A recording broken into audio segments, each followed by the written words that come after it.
Every country on earth at the moment is reforming public education. There are two reasons for it. The first of them is economic. People are trying to work out, how do we educate our children to take their place in the economies of the 21st century? How do we do that? Given that we can't anticipate what the economy will look like at the end of next week, as the recent turmoil is demonstrating. How do we do that? The second, though, is cultural. Every country on earth is trying to figure out, how do we educate our children so they have a sense of cultural identity and so that we can pass on the cultural genes of our communities while being part of the process of globalization. How do we square that circle?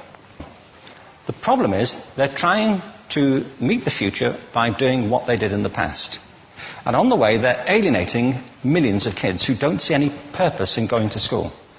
When we went to school, we were kept there with a story, which was if you worked hard and did well and got a college degree, you would have a job. Our kids don't believe that.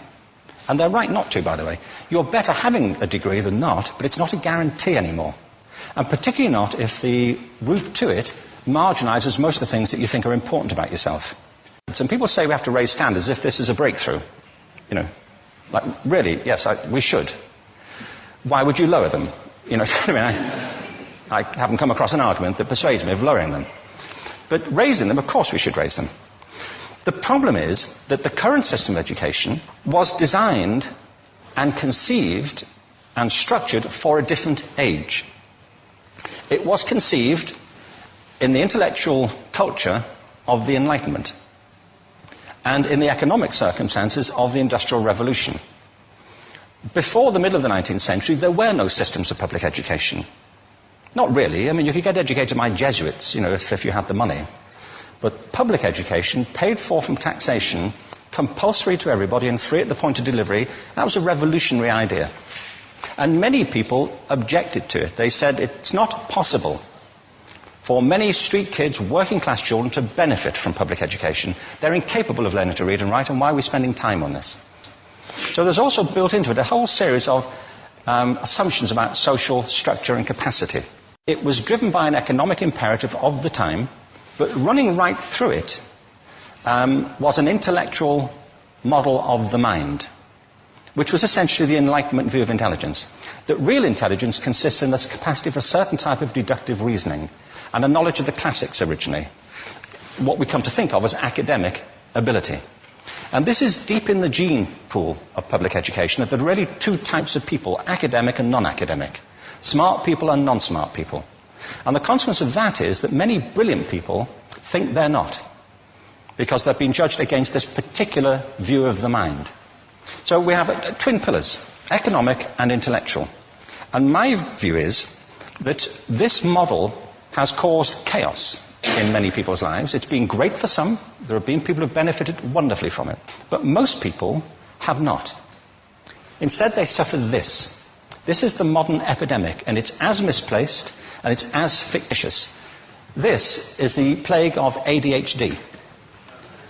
Now, this is a map of the incidence of ADHD in America, or prescriptions for ADHD. Don't mistake me here. I don't mean to say there is no such thing as attention deficit disorder. I'm not qualified to say if there is such a thing. I know that a great majority of psychologists and paediatricians think there is such a thing. But it's still a matter of debate. What I do know for a fact is it's not an epidemic. These kids are being medicated as routinely as we had our tonsils taken out. And on the same whimsical basis, and for the same reason, medical fashion. Our children are living in the most intensely stimulating period in the history of the earth. They're being besieged with information and calls for their attention from every platform, computers, from iPhones, from advertising holdings, from hundreds of television channels. And we're penalizing them now for getting distracted. From what? You know, boring stuff. At school, for the most part. It seems to me not a coincidence, totally, that the incidence of ADHD has risen in parallel with the growth of standardized testing. Now, these kids are being given Ritalin and Adderall and all manner of things, often quite dangerous drugs, to get them focused and calm them down. But according to this, attention deficit disorder increases as you travel east across the country. People start losing interest in Oklahoma.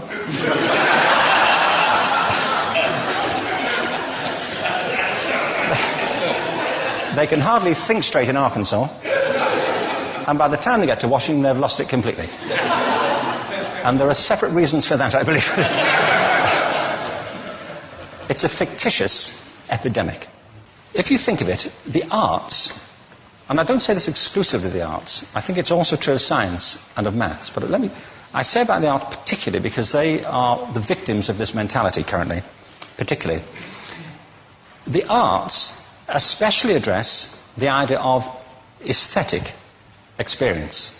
An aesthetic experience is one in which your senses are operating at their peak, when you're present in the current moment, when you're resonating with the excitement of this thing that you're experiencing, when you are fully alive. An anesthetic is when you shut your senses off and deaden yourself to what's happening. And a lot of these drugs are that. We're getting our children through education by anesthetizing them. And I think we should be doing the exact opposite. We shouldn't be putting them asleep. We should be waking them up to what they have inside of themselves. But the model we have is this. I believe we have a system of education that is modeled on the interests of industrialism and in the image of it. I'll give you a couple of examples. Schools are still pretty much organized on factory lines, ringing bells, separate facilities, specialized into separate subjects. We still educate children by batches. We put them through the system by age group. Why do we do that? Why is there this assumption that the most important thing kids have in common is how old they are? It's like the most important thing about them is their date of manufacture. What do you mean? Well, I know kids who are much better than other kids at the same age in different disciplines, or at different times of the day, or better in smaller groups than in large groups, or sometimes they want to be on their own.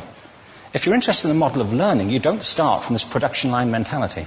It's essentially about conformity, and increasingly it's about that as you look at the growth of standardized testing and standardized curricula. And it's about standardization. I believe we've got to go in the exact opposite direction. That's what I mean about changing the paradigm. There was a great study done recently of divergent thinking. Published a couple of years ago. Divergent thinking isn't the same thing as creativity. I define creativity as the process of having original ideas that have value. Divergent thinking isn't a synonym, but it's an essential capacity for creativity. It's the ability to see lots of possible answers to a question, lots of possible ways of interpreting a question, to think what Edward de Bono would probably call laterally, to think not just in linear or convergent ways, to see multiple answers, not one. So, there are tests for this. One kind of cod example would be, people might be asked to say, how many uses can you think of for a paperclip? One of those routine questions. Most people might come up with 10 or 15. People who are good at this might come up with 200. And they do that by saying, well, could the paperclip be 200 foot tall and be made out of foam rubber? Does it have to be a paperclip as we know it, Jim? Now, there are tests for this, and they gave them to 1,500 people. This is in a book called Breakpoint and Beyond. And on the protocol of the test, if you scored above a certain level, you'd be considered to be a genius at divergent thinking. Okay? So my question to you is, what percentage of the people tested, of the 1,500, scored at genius level for divergent thinking? Now, you need to know one more thing about them. These were kindergarten children. So what do you think? What percentage at genius level? 80. 80, okay. 98%. Now, the thing about this was it was a longitudinal study. So they retested the same children 5 years later, age of 8 to 10. What do you think? 50? They retested them again 5 years later, ages 13 to 15. You can see a trend here, can't you?